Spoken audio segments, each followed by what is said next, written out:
Well, my musical evolution goes like this: the Beatles, Frank Zappa, jazz. So guitar was my original instrument. I got into jazz through my stepfather's 78 RPM record collection, which started with Benny Goodman. So that's when I started playing clarinet. But eventually, not long after that, I graduated at Charlie Parker, and then that was it. I was done with the clarinet, I was done with the guitar, and then followed a long and painful process of starting from scratch on an instrument, at the age of 18. I still don't know how I ever got anywhere, but I could barely bring myself to practice. But anyway, fast forward another 50 years, and I play the saxophone.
all four of these songs were recorded by Charlie Parker with strings. So when Mitch asked me to play, I was just trying to think of some framework for what tunes do I pick, you know? And so I just went with Charlie Parker. Recorded a lot of songs with strings in the latter part of his career, so there's quite a range of things to choose from. It's a standard that, you know, he most of the early Charlie Parker with strings projects were the better. They sort of devolved as time went on in terms of Bird's inspiration and interest, and the arrangements were always pretty maudlin. They probably sounded better at the time, but in retrospect, they seem like early Muzak, you know, lots of violins and a popular song, and there was a really nice contrast in the beginning with Bird's saxophone. And of course, he was very interested in exploring other settings for his saxophone playing, so he was pretty excited about that orchestral setting, and he was very proud of those records. They were sort of the only ones that he really, they were the ones he felt was really his best. 1, 2, 3.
retreating from that so that it's not about, oh, look at all the things I can do with this song, look at me. It's just like, be in the time. Disassociating yourself from that.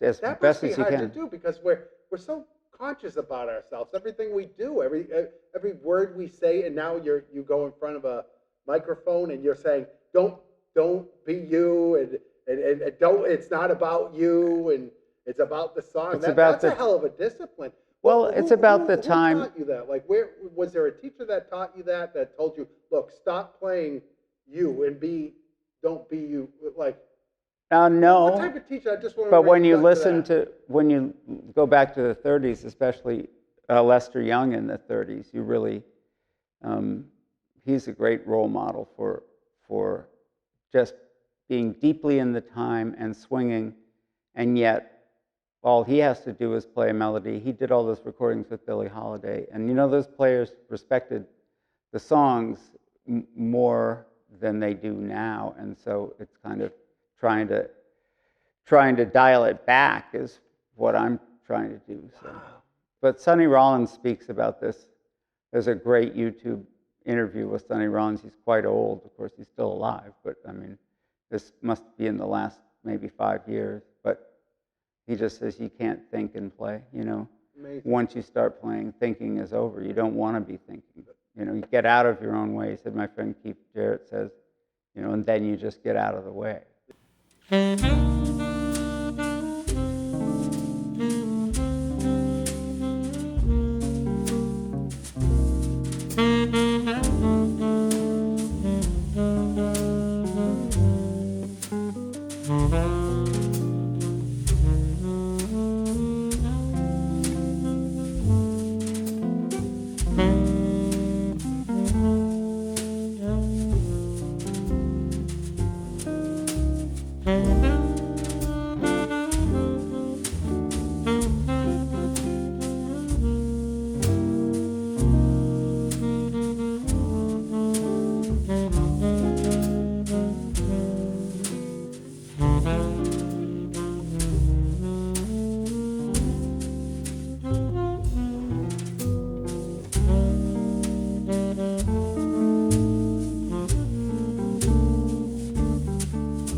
It was a technicality because Bird did record that with strings, although that was later on when he got less and less improvisation space as the whole strings thing went on.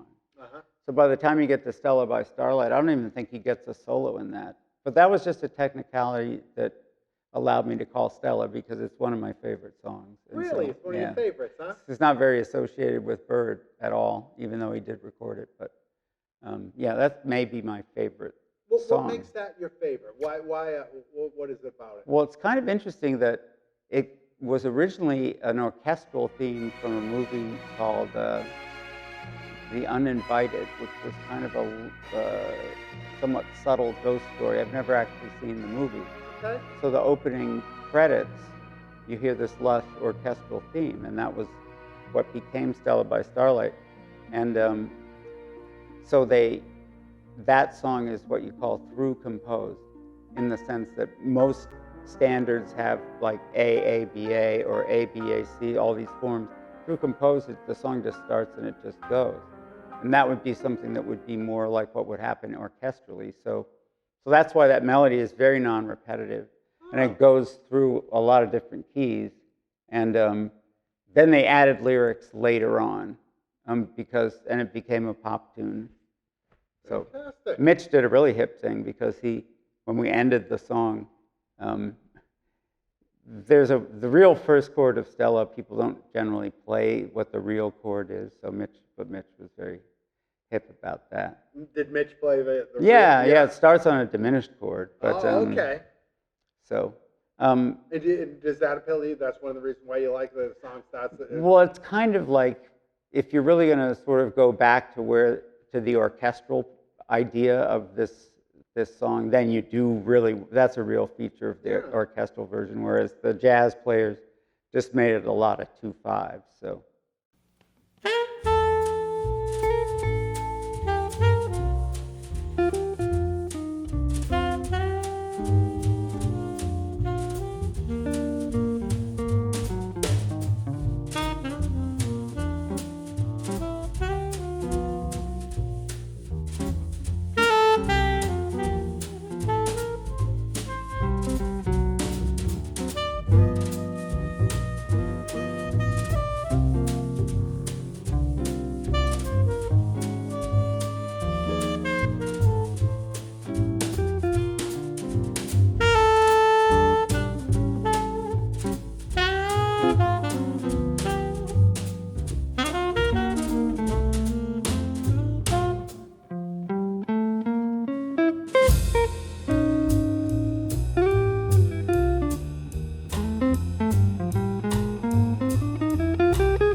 Bye.